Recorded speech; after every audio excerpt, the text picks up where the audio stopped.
Hello and welcome. I'm Tommaso Eridani, and this is StoryScanner, the podcast based on the stories headlining Via Sarfatti 25, the magazine from Bocconi University, with analysis and insights from Bocconi professors and researchers on the big topics in business, management, data science and politics.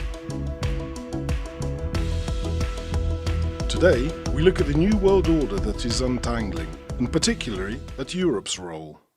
The world order is in fact in deep transformation, impacted by the war in Ukraine and deeper trends like deglobalization, crisis of democracy and rising nationalism. This new order is moving in the direction of a world divided into two blocs. And in the meantime, Russia's invasion of Ukraine has effectively destroyed the European peace order. All this will profoundly impact the EU's security and strategy policy and its role on the global stage. The war in Ukraine clearly marks the end of America's hegemony on the world order, in which Europe played an important role as close ally.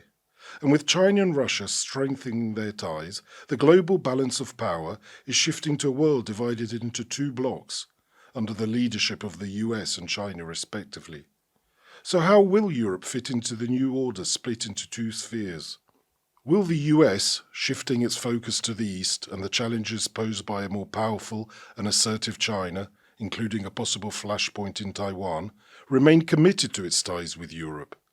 It has to be said that in response to the war in Ukraine, the EU has demonstrated that it can act decisively and unitedly, albeit in a major crisis with the potential to upend Europe's own security. So could Europe finally carve itself a stronger, more independent role in the international arena and take greater responsibility for its own defence? But Europe's positioning on the international stage also faces internal threats. Rising populism and nationalism, which pushes for the protection of national interest and identities in the single-member countries, can weaken the credibility and voice of the EU in global matters. To look closer at these burning issues, I'm joined now by Carlo Altomonte, Professor of Politics and Economics of the European Union at Bocconi University, non-resident fellow at the Bruegel think tank in Brussels, and a former consultant at the European Parliament and the European Commission.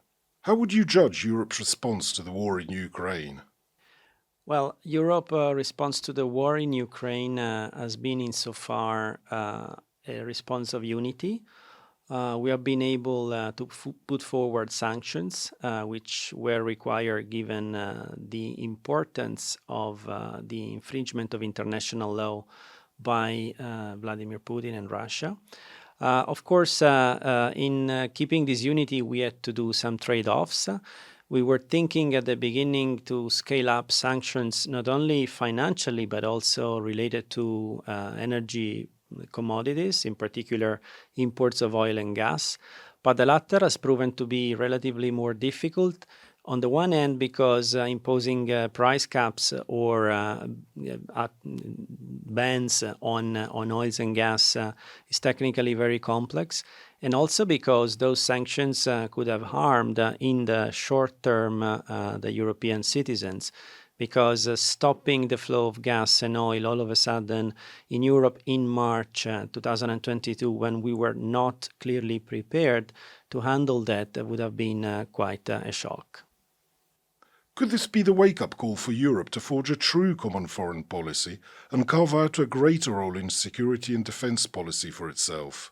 Clearly, sanctions are one initial element of the setup of a common security and defense policy. Of course, that needs to be backed up in the medium term by the construction of a true European army and the ability of Europe to project on a wider horizon, geographical horizon. So in the close proximity of Eastern Europe, including Ukraine, of course, and the South Mediterranean, its ability to protect interests, firms, citizens. Clearly, this could be deployed in the medium term with a change of the current decision-making procedures, which require unanimity, as you are probably very much aware of, and most importantly also a clear coordination within the NATO alliance. What happened before the Russian invasion of Ukraine was that Europe was working in the development of a common European army, of a common defense policy, slowly, of course, with the cooperation of most member states, but not all member states. This project had been clearly eased by the exit of the United Kingdom. There was always an opposer of the setup of a truly European army. However, we have to say that after the Russian invasion and the need to coordinate our response, also, if you want, with the military support that we are providing to the Ukrainian forces, together with NATO and the US, the talk of a common European defense capability and the project of a European army has been somehow slowed. We will be probably taking on this dossier after the peak of the crisis is over, after the energy crisis has been solved. Insofar, what we are doing, we are strengthening our armies within the NATO alliance and nothing else. Aside from the war in Ukraine, what do you think are the other crucial issues the EU has to face on the international stage? The war in Ukraine has been quite a shock to the European growth model. The European growth model has been based on a number of basic drivers. First of all, access to cheap and secure energy from Russia, then access to globalized markets, notably in China, and then the integration of the value chain within Europe under the security umbrella of the United States.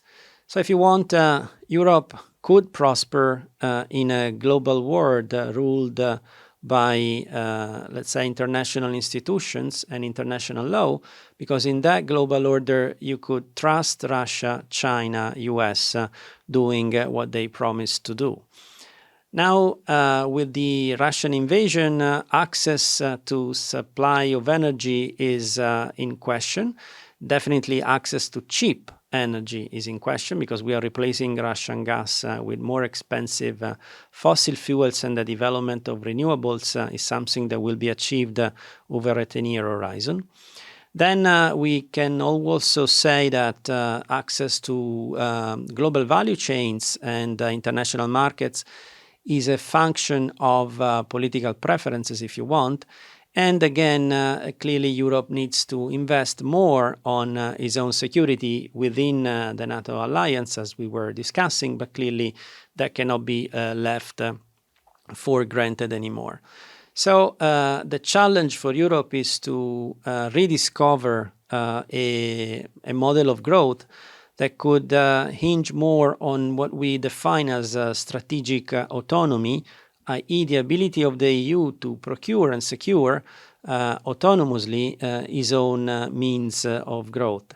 So basically that starts with a better integration of the energy markets in order to smooth all the volatility that we have been experiencing under the last circumstances, which we cannot exclude could happen again in the future.